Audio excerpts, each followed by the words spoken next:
Hello students, welcome to law excellence IAS academy. ఇవాళ మనం మాట్లాడుకోబోయే topic ఏంటి అంటే కేవ్ పెయింటింగ్స్కి సంబంధించి. మనకి ఆర్ట్ అండ్ కల్చర్ కింద ఇది చాలా ఇంపార్టెంట్ కదా. మరి వరల్డ్లోనే ఓల్డెస్ట్ కేవ్ పెయింటింగ్స్ ఎక్కడున్నాయి అని అడిగితే కనుక్కున్న ప్రతిసారి ఓల్డెస్ట్ అవుతూనే ఉంటాయి మేడం అని మీరు అనొచ్చు. కానీ ఇప్పటి వరకు మనం కనుక్కున్న వాటిలో అయితే వరల్డ్స్ ఓల్డెస్ట్ కేవ్ పెయింటింగ్స్ వచ్చేసరికి ఇండోనేషియాలో ఉన్నటువంటి సులవేసి ఐలాండ్లో కనుక్కున్నారనమాట. మరి ఆ ఐలాండ్లో కూడా లియాంగ్ కరుంపవాంగ్ అన్నటువంటి ఒక ప్లేస్లో ఈ ఓల్డెస్ట్ కేవ్ పెయింటింగ్స్ని కనుక్కోవటం జరిగింది. ఏం కనుక్కున్నారు మరి అక్కడ అంటే చూడండి, ఇక్కడ ఒక హ్యూమన్, ఇక్కడ ఇంకో హ్యూమన్, ఇక్కడ ఇంకో హ్యూమన్, ముగ్గురు హ్యూమన్స్ ఇక్కడ ఉన్నారు. అలాగే ఒక యానిమల్, ఇక్కడ కనపడేటటువంటిది పిగ్ అనమాట. అలా ఉందా అని మీరు అడగచ్చు, బట్ అది పిగ్గే. సో ఇక్కడ ఏం కనుక్కున్నారు, ముగ్గురు హ్యూమన్స్ ఉన్నారు, అలాగే ఒక పిగ్. ఈ స్ట్రక్చర్ని కనుక్కున్నారనమాట. అయితే ఇక్కడ గమనించాలి, కలర్ చూడండి, ఇదంతా కూడా డార్క్ రెడ్ కలరా. సో మొత్తం కూడా ఈ డార్క్ రెడ్ కలర్లో ఈ పిక్చర్ అన్నటువంటిది ఉందన్నమాట. అయితే దీని ద్వారా ఏం తెలుస్తుంది, అంతేకాదు ఇది ఎప్పటి ఓల్డెస్ట్ కేవ్ పెయింటింగ్ అంటే దాదాపు 51,200 సంవత్సరాల నాటిది ఇది. మరి ఎలా తెలుస్తుంది మనకి 51,200 సంవత్సరాల క్రితం నాటిది అనేసి? దీనికోసం ఏం చేస్తారు అంటే కార్బన్ డేటింగ్ అన్నటువంటిది చేస్తారనమాట. దీని ద్వారా ఏ ఏజ్కి సంబంధించింది అన్నట్టుగా అప్రాక్సిమేట్గా కనుక్కోవటం జరుగుతుంది. అయితే ఇక్కడ కనుక్కునేటప్పుడు ఒక కొత్త టెక్నాలజీని వాడారు, అది కూడా మనం చూద్దాం. అయితే ఇందాకేమన్నాం, సులవేసి ఐలాండ్ అన్నామా. మరి ఆ సులవేసి ఐలాండ్ ఎక్కడుంది, జాగ్రఫీ పాయింట్ ఆఫ్ వ్యూలో కూడా మనం చూడాలి కదా. సో ఒకసారి మ్యాప్ చూస్తే ఇండోనేషియా, మీకు ఆల్రెడీ తెలిసే ఉంటుంది ఇండోనేషియా. ఇక్కడ నుంచి ఇదంతా కూడా ఇండోనేషియా. అందులో ఈ హైలైట్ చేసిన రీజియన్ ఉందే, ఇదే మనకు కావాల్సినటువంటి ఐలాండ్. ఏంటది, సులవేసి ఐలాండ్ అన్నటువంటిది. మరి ఈ సులవేసి ఐలాండ్ని కనుక మీరు గమనిస్తే ఇక్కడ చూడండి, ఈ ఐలాండ్ పేరేంటి, బోర్నియో ఐలాండ్. బోర్నియో ఐలాండ్కి ఈస్ట్ సైడ్ ఉంది, కింద వచ్చేసరికి జావా ఐలాండ్, జావా ఐలాండ్కి పైన ఉందన్నమాట. సో ఇప్పుడు సులవేసి ఐలాండ్ గురించి మనం కొంచెం తెలుసుకుందాం. First Sulawesi island.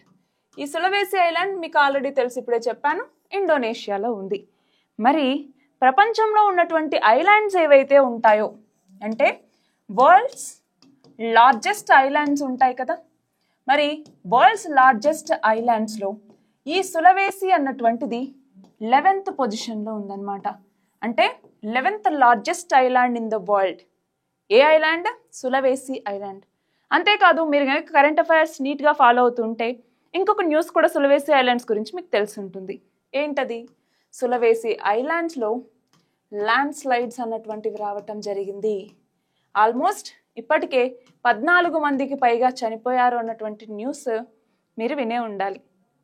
మరి చూడండి, ల్యాండ్ స్లైడ్స్, ఇంకొక వైపు ఏమో ఓల్డెస్ట్ కేవ్ పెయింటింగ్స్. మరి సులవేసి ఐలాండ్ అన్నటువంటిది ఇంపార్టెంటా కాదా? సరే, సులవేసి ఐలాండ్ పక్కన పెడితే ఈ కేవ్ ఆర్ట్, దీని గురించి కదా మనకి ఇంపార్టెంట్. సో ఈ కేవ్ ఆర్ట్లో ఆల్రెడీ మనం అనుకున్నట్టుగా ముగ్గురు హ్యూమన్ బొమ్మలు ఉన్నాయి, ఒక పిగ్ బొమ్మ కూడా ఉంది. మరి దీని ద్వారా ఏంటి, అప్పట్లో హ్యూమన్స్ అంటే అర్లీ హ్యూమన్స్ ఎవరైతే ఉన్నారో ఈ అర్లీ హ్యూమన్స్ యొక్క కల్చర్ ఎలా ఉండేది, కల్చరల్, అలాగే ఆర్టిస్టిక్, అది ఆర్టే కదా. మరి వాళ్ళ యొక్క కల్చరల్ ఆర్టిస్టిక్ సిగ్నిఫికెన్స్ ఎలా ఉండేది అనేసి మనకు తెలుసుకోవటానికి ఇది ఉపయోగపడుతుందా? సో ఆ పాయింట్ ఆఫ్ వ్యూలో మనం దీన్ని చూడాలన్నమాట. అంతేకాదు ఇక్కడ ఒక టెక్నిక్ యూజ్ చేశారు అని చెప్పాను ఇందాక, అది ఏంటి అంటే లేజర్ టెక్నిక్ని ఇక్కడ యూజ్ చేయటం జరిగింది. అయితే ఎలా యూజ్ చేశారు ఈ లేజర్ టెక్నిక్ని అంటే ఒక్కసారి ఈ పెయింటింగ్ చూడండి. ఈ పెయింటింగ్లో డాట్స్ డాట్స్ డాట్స్ కనపడుతూ ఉన్నాయా? సో అవన్నీ ఏంటి అంటే calcium carbonate deposits. Calcium carbonate deposits అనమాట. నార్మల్గా ఎప్పుడైనా రాక్ మీద కాల్షియం కార్బోనేట్ డిపాజిట్స్ అనేటటువంటి వస్తూ ఉంటాయి కదా.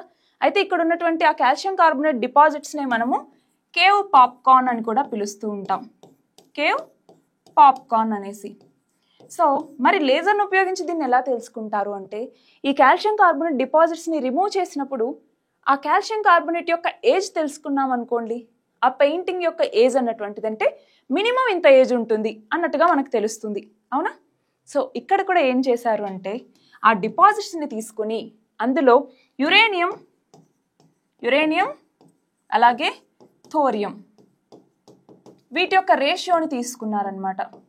రేషియోని తీసుకొని దాని ద్వారా డేటింగ్ ప్రక్రియ అన్నటువంటిది పూర్తి చేసి ఈ పెయింటింగ్ అన్నటువంటిది కనీసం 51,200 సంవత్సరాల క్రితం నాటిది అన్నట్టుగా కనుక్కున్నారు. మరి ఇంతకుముందు స్పెయిన్లో 40,000 సంవత్సరాల క్రితం నాటి ఒక కేవ్ పెయింటింగ్ని కనుక్కుంటే దానికన్నా ఇది చాలా పురాతనమైనటువంటిది.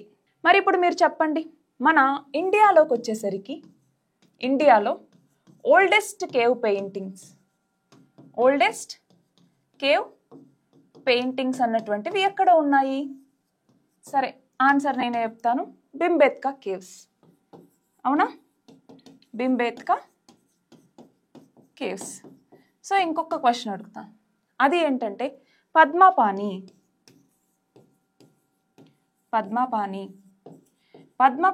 పెయింటింగ్ అన్నటువంటిది ఏ కేవ్స్లో ఉంది? హిస్టరీకి సంబంధించి చాలా ఇంపార్టెంట్ కదా పద్మపాణి. దీన్నే బోధిసత్వ పద్మపాణి పెయింటింగ్ అని కూడా పిలుస్తూ ఉంటాం. మరి ఈ పద్మపాణి పెయింటింగ్స్ అన్నటువంటివి ఏ కేవ్స్లో ఉన్నాయి అనేసి మీరు ఆన్సర్ చేస్తారా? అలాగే ఇంకొక క్వశ్చన్, అది ఏంటంటే వరల్డ్లోనే లార్జెస్ట్ అతిపెద్ద మోనోలిథిక్ అంటే ఏంటి? ఏకరాతి అంటామా? సో మోనోలిథిక్ ఎక్స్కవేషన్ అన్నటువంటిది ఎక్కడ జరిగింది? దీని ఆన్సర్ కూడా కమెంట్ సెక్షన్ చేయండి. ఇంకొక సింపుల్గా టిప్ ఏంటి అంటే ఇది ఇండియాలోనే ఉందన్నమాట. సో ఇప్పుడు 2 క్వశ్చన్స్కి మిమ్మల్ని ఆన్సర్ చేయమన్నాను. ఒకటేంటి, ఓల్డెస్ట్ కేవ్ పెయింటింగ్స్ భింబేత్కాలో ఉంది అనేసి మనం తెలుసుకున్నాం. 2, పద్మపాణి లేదా బోధిసత్వ పద్మపాణి పెయింటింగ్స్ అన్నటువంటిది ఏ కేవ్స్లో ఉంది అన్నది మీరు ఆన్సర్ చేయండి. అలాగే వరల్డ్స్లోనే లార్జెస్ట్ మోనోలిథిక్ ఎక్స్కవేషన్ అన్నటువంటిది ఎక్కడ జరిగింది అన్నటువంటిది కూడా మీరు ఆన్సర్ చేయండి. సో ఇది ఇవాల్టి మన article. All the very best and thank you very much.